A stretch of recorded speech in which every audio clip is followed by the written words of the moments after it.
The Safer Communities Act, passed after the Uvalde, Texas shooting, has been touted as the country's most significant piece of gun legislation in decades. And today, Mayor Lightfoot and both Illinois senators hosted one of its sponsors on the South Side to talk about how to implement it here on the ground.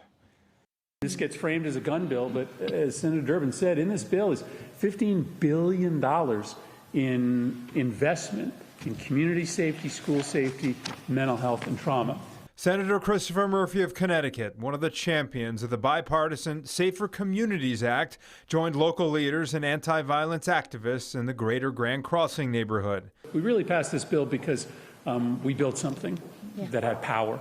That bill bolsters states' red flag laws through increased funding, offers more protection for victims of domestic violence, tightens up licensing requirements for gun dealers, and lengthens the review process for anyone under 21 who tries to buy a gun. And that's the thing about gun violence. It doesn't care who the victim is.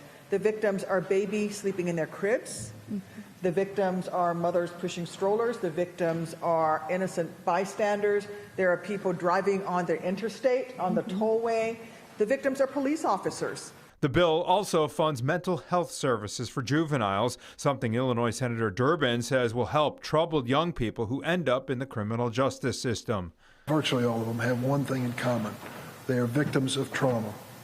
Trauma meaning that they've gone through a life experience which has really set them on a bad path, where they need a helping hand to get back on the straight and narrow.